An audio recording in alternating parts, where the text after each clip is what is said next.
Oke, buat Nurul di sesi pertama ini apa nih yang bisa kita diskusikan? Kamu ada pertanyaan apa mungkin?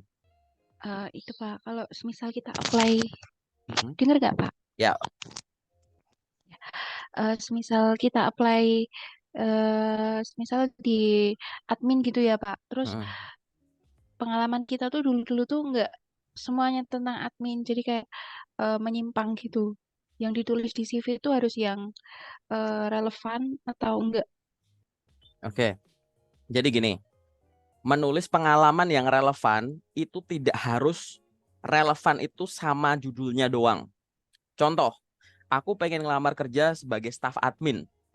Apakah aku harus punya pengalaman kerja atau magang atau kuliah jurusan administrasi dulu sebelumnya? Ya enggak, gitu.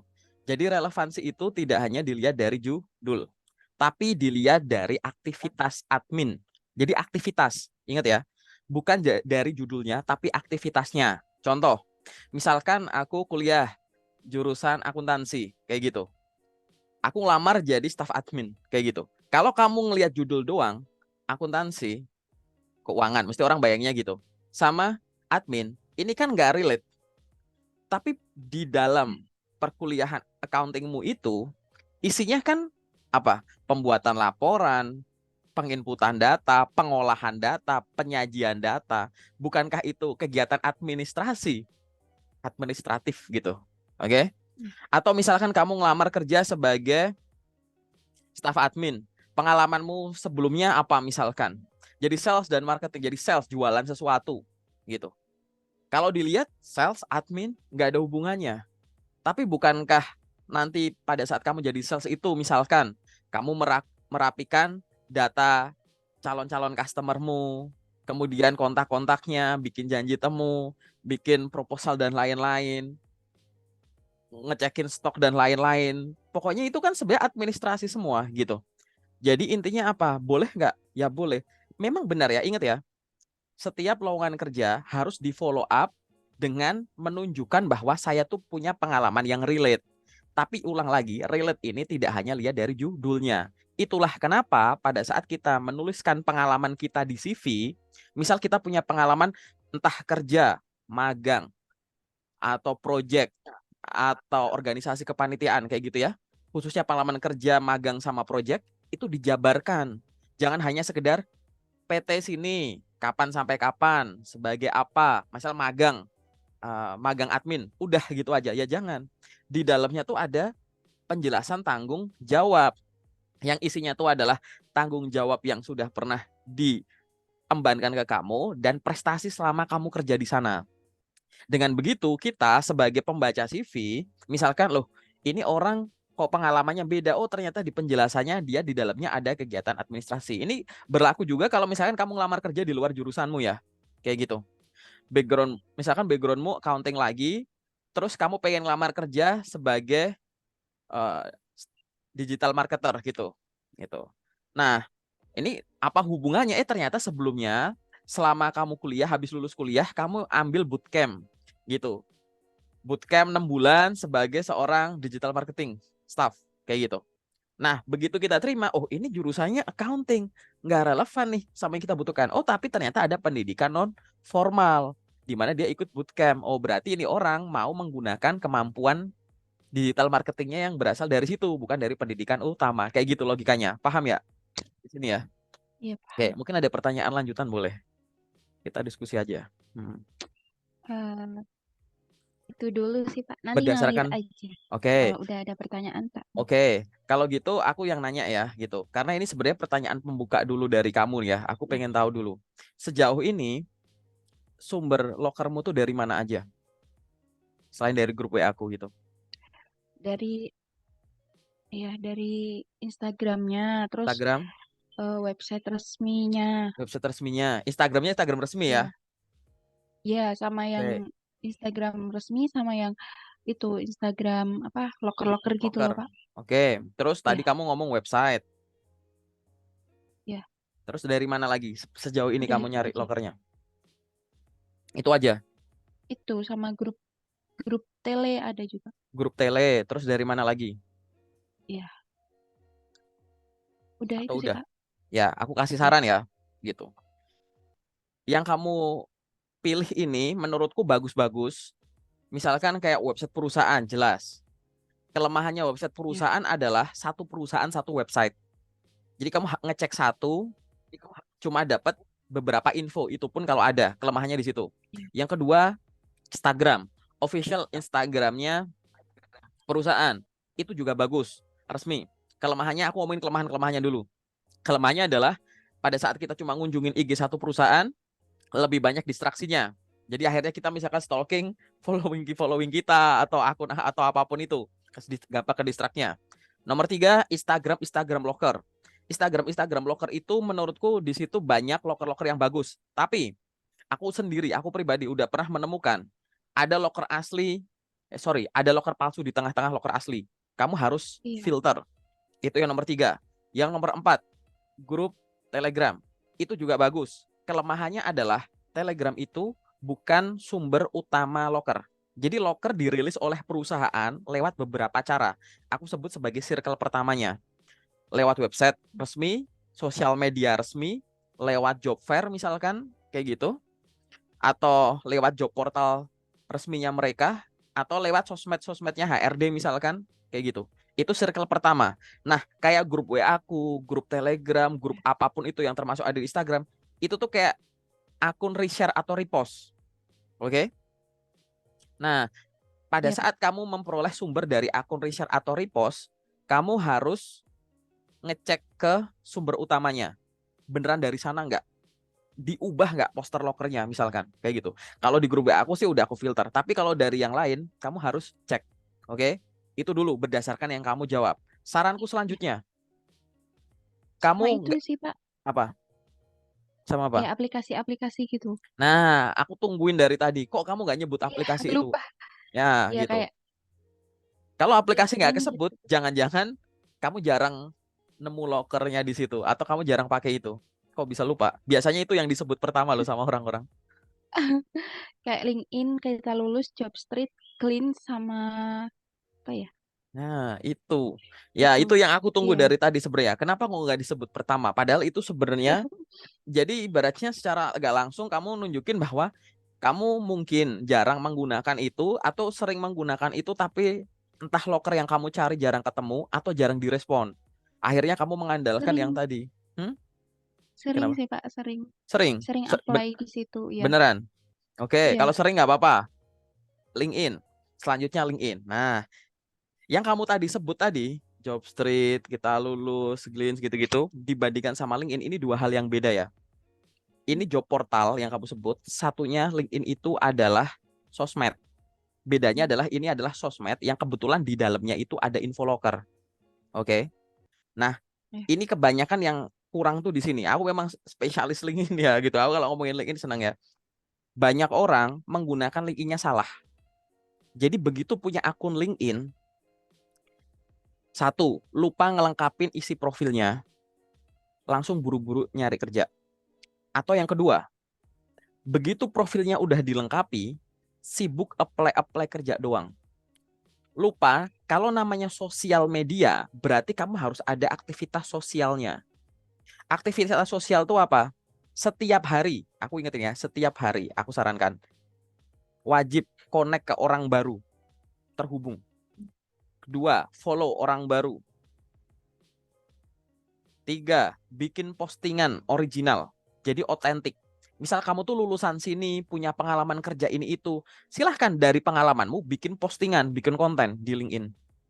Gitu. Biar apa? Biar HRD sama user itu nyasar ke akunmu. Oke, kalau nggak ada postingan, nggak ada yang tahu kalau akunmu aktif tanpa ngelihat kamu ngelamar ke perusahaan itu. Terus selain tadi ya, connect orang baru, follow orang baru, bikin postingan otentik. Yang keempat adalah komen ke postingannya orang, kunjungi postingannya orang. Tapi ngunjungin ini tuh ada tujuan yang lebih dari sekedar amin, setuju Pak, gitu. Up, interested, nggak cuma gitu-gitu doang. Tapi di situ tuh cari postingan-postingan yang satu nambah ilmu, dua kamu bisa menyampaikan pemikiran. Kayak gitu. Jadi akhirnya kalau ada yang lihat kamu penasaran ngunjungin akunmu. Inti dari link ini itu adalah gimana caranya orang-orang tuh kamu tarik atensinya. Buat ngunjungin akunmu langsung di-review. Karena link ini itu adalah CV online-mu. Nah, Nanti kalau kamu sibuknya cuma apply-apply aja, LinkedIn akan kamu perlakukan seperti job portal. Nggak ada bedanya sama tadi Jobstreet, Glitch, dan lain-lain. Nanti rugi. Aku nandainya gampang kok. Nanti habis ini di sesi 2. Kalau kamu jarang posting, koneksimu di bawah 501 orang, pasti nggak efektif cara pakai LinkedIn-nya. Gitu. Gitu. Pasti kayak begitu. Karena harus benar. Kalau enggak, kenapa? Nih aku kasih tahu. Aku nggak tahu kamu pernah baca riset ini atau belum, info ini belum. Jadi di Indonesia sendiri lebih banyak loker tersembunyi daripada yang di display. Kayak gitu. Loker tersembunyi ini definisinya macam-macam. Ada yang memang komunikasi internal aja, dia nggak di post mungkin. Ada paling gampang LinkedIn, kita ngomongin fokus ke LinkedIn aja. Loker tersembunyi di LinkedIn itu adalah, mungkin kita kan kalau nyari loker di LinkedIn itu misalkan dari menu job yang ada di atas. Oke? Atau dari Ya. postingan-postingan HR. Tapi banyak banget, itu memang banyak lokernya. Tapi nggak sebanyak yang nggak kelihatan. Nah, loker-loker yang nggak kelihatan ini tidak bisa ditemukan dengan cara menunggu. Contoh menunggu tuh begini. Kita buka LinkedIn, terus ada menu job kan, kita klik, terus kita lihat, nggak ada yang cocok, kita tunggu biar ada yang update gitu. Itu nggak bisa tuh loker tersembunyi dilihat gitu. Atau misalkan kita koneksi ke banyak HR. Setelah itu kita nunggu aja di beranda gitu loh, di timeline depan itu biar ada postingan-postingan loker. Nggak bisa. Loker-loker tersembunyi itu kita tuh yang ngejar gitu. Nah, untuk cara ngejarnya gimana? Ya tadi, pastikan setelah punya akun, profilnya dilengkapi dulu. Setelah itu setiap hari, aktivitas tadi itu wajib kamu lakukan. Connect orang baru, follow orang baru, bikin postingan, komen postingannya orang, sesekali repost postingannya orang, sesekali ya. Jangan selalu repost postingannya orang. Karena kalau repost postingannya orang, yang keren bukan kamu, tapi yang punya postingan itu. Padahal ini kan kamu pengen branding kamu. Ya, Ya. join ke grup-grup yang satu ilmu kayak gitu. Dan itu setiap hari. Nah, sambil nanti kamu apply, ngelamar-ngelamar gitu, kan tadi kan kamu ngelamarnya ada yang dari job portal, ada yang lewat website perusahaan, ada dari sosmed, ada dari LinkedIn. Di balik itu semua kan orang. Bener gak? Kalau kamu ngelamar lewat Jobstreet, yang ngolah lamaran lewat Jobstreet kan orang, HRD, ya nggak? Misalkan itu. Di belakang akun LinkedIn-nya perusahaan juga orang, kayak gitu. Nah, gunanya kamu setiap hari sibuk lamar kerja dan aktif di LinkedIn adalah kalau ada orang tertarik sama lamaranmu, apalagi di CV-mu ada akun LinkedIn-nya, kan lebih besar kemungkinan akun LinkedIn-mu nanti dikunjungi dan di-review. Nanti kalau akunmu di-review, LinkedIn itu kan bisa lebih lengkap daripada CV. CV itu kan paling 1 sampai 3 halaman doang, ya enggak? Penulisannya terbatas. Ada hal-hal yang bisa dituliskan di LinkedIn, di CV nggak ada. Nah, ini kamu manfaatin itu. Itu udah dilakukan sama banyak teman-teman di grup loker. Aku kasih tahu ke kamu karena tadi dari kalimatmu aku masih ngerasa mungkin. Nah, tapi nanti di sesi kedua kita cek dulu ya gitu. LinkedInmu belum efektif cara makainya. Pertanyaan selanjutnya, sumber Ya. lokermu kan tadi banyak. Per hari kamu bisa apply berapa job? 4 sampai 5. 4 sampai 5. Teman-teman di grup loker rata-rata 20 sampai 30 per hari. Nah, sekarang kita pakai logika dulu ya. Aku ngomongin pakai logika karena kamu pertanyaan sedikit mungkin belum tahu, makanya aku pengen gali dulu. Sumbermu nih Ya. lo tadi, LinkedIn, website perusahaan, sosmed perusahaan, repost atau repostan yang dari Telegram, grup WA aku, kemudian Instagram loker karir, kita lulus, Glints misalkan, ada 8. Terus rata-rata 4 sampai 5, katakanlah 5. Misalkan 5 itu ini masing-masing cuma ada satu. Nggak masuk akal. Masa LinkedIn, Jobstreet, job portal segede itu, masa cuma satu gitu. LinkedIn yang isinya nggak cuma loker, HRD sama user aja ngumpul di LinkedIn. Loker tersembunyi banyak banget di LinkedIn. Masa nggak ada? Katakanlah 5. Lima-limanya misalkan ini semuanya dari LinkedIn. Berarti ada hari di mana di Jobstreet itu nggak ada loker yang bisa kamu lamar. Di Glitch nggak ada loker yang sehari nggak bisa kamu lamar. Ini kan tanda tanya, Ya. artinya cara nyarimu yang kurang efektif gitu. Nah, ini coba sekarang caranya dibalik. Aku kasih logika terbalik. Logika terbaliknya gini, aku tuh punya banyak sumber loker. Mulai hari ini, mulai besok gitu ya. Aku tuh pengen apply job tuh cuma lewat A, B, C, D, E misalkan. Kamu tentukan lewat mana aja, terserah A, B, C, D, F, G, I, J, terserah. misalkan aku A, B, C, D, E. Nah, kamu bikin target pribadi. Sejauh ini, kan aku ngelamar tuh cuma 5 nih. Mulai besok, bisa nggak ya aku kasih target minimal 15. Jadi aku tuh sehari paling nggak dapat 3 dari LinkedIn, 3 dari Jobstreet, 3 dari website, 3 dari sini, 3 dari sini, kayak gitu. Kalau ada hari di mana ini cuma 2, berarti yang lain aku tambah 1 gitu. Kamu bikin target pribadi dulu. Karena bayangin itu teman-teman sampai 30, itu rata-rata loh ya. Ada yang di atas 50 per day gitu. Dulu aku fresh grade per hari itu 70 kayak gitu. Karena apa? Sumbernya banyak. Sehari kamu misalkan ini, sejam kamu pantongin LinkedIn. Habis gitu kamu tutup. Kamu pantengin Jobstreet. Habis itu tutup, pantengin ini, habis itu balik LinkedIn lagi kayak gitu. Tapi ingat, cara nyari lokernya tadi harus yang baik dan benar. Dan nanti CV dan dokumen pendukung juga harus baik dan benar. Nah, dengan melakukan itu, kamu nanti bisa satu, apa? Bersaing dengan smart. Maksudnya smart gini, di luar sana pasti banyak orang yang lebih pintar dari kamu, bener gak? Gitu. Yang lebih pintar, Iya, pengalamannya lebih banyak. iya, Tapi iya. teman-teman sejurusan. Jadi orang dengan jurusan yang sama, tapi menurutmu tuh di luar sana pasti lebih hebat dari aku. Entah adik tingkatmu, kakak tingkatmu, teman seangkatan, orang-orang sejurusan dari semua universitas yang ada jurusanmu se-Indonesia gitu kan. Nah, kamu itu kan lagi ngelamar kerja itu kan berkompetisi dengan mereka semua gitu. Nah, coba sudut pandangmu gini. Kalau aku bersaing dengan mereka cuma lewat pinter-pinteran, pasti aku banyak kalahnya.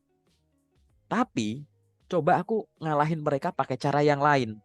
Apa misalkan? Satu, cepet-cepetan. Mungkin yang lebih hebat dari kamu banyak. Tapi mereka dapat info loker yang nggak secepat kamu.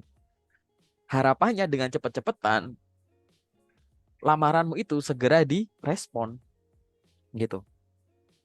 Dan kalau kalau nggak cepat, biasanya lokernya udah tenggelam. Mereka nggak dapat infonya itu. Gitu. Yang kedua, banyak-banyakan. Banyak-banyakan itu gimana misalkan? Banyak orang lamar kerja cuma 1 2 per hari. Padahal zaman sekarang sumber loker ada banyak.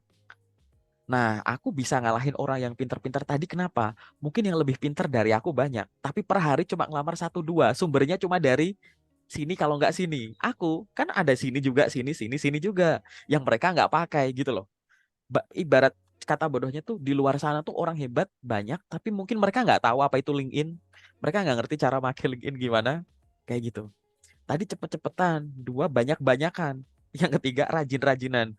Rajin-rajinan di sini tuh rajin apa? Aku lebih ke rajin branding, rajin ngelola sosmed. Jangan sampai kamu jadi job seeker tapi susah ditemukan sosmednya.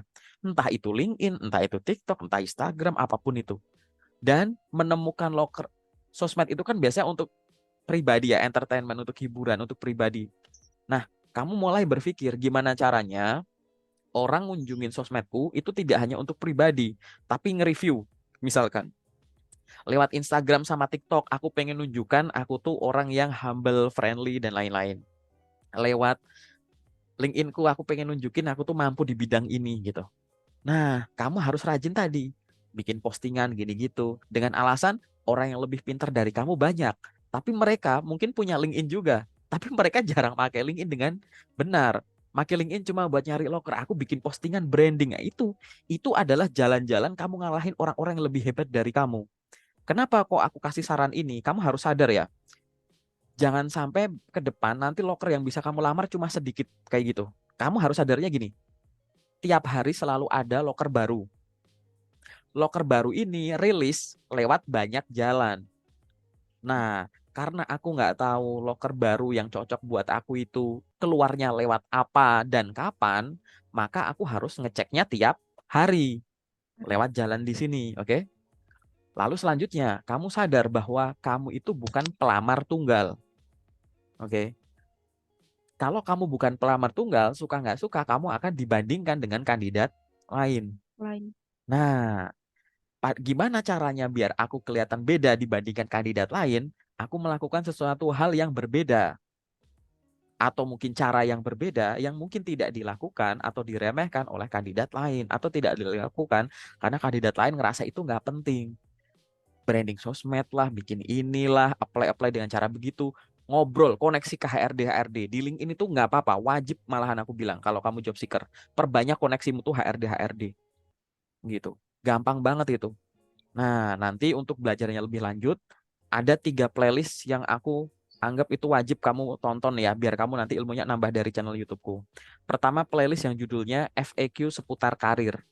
Itu isinya tuh tips dan trik tanya jawab seputar karir yang mungkin sekarang kamu belum kepikiran buat nanya, tapi nanti kamu pengen tahu. FAQ seputar karir. Yang nomor 2, playlist judulnya LinkedIn Plus. LinkedIn Plus itu adalah cara menggunakan LinkedIn untuk menemukan loker, termasuk loker-loker tersembunyi sambil nambah koneksi. Itu playlist LinkedIn Plus. Dan yang ketiga, playlist tes interview. Jadi walaupun sekarang kamu sibuk apply menunggu tes, kamu harus melatih interview. Interview tuh bukan berdiri sendiri, tapi dia termasuk bagian yang krusial di antara rangkaian rekrutmen. Nah, itu kamu harus melatih playlist tes interview ini isinya pertanyaan yang biasa muncul saat interview HR atau user. Walaupun nanti kalau ke user lebih detail lagi ya, belum ada di videonya di sini. Tapi minimal kalau pertanyaan itu muncul, kamu udah jawabnya tuh udah di luar kepala kayak gitu. Nah, sampai di sini cukup jelas ya buat Nurul ya. Cukup. Oke, kita masuk ke sesi detail ya.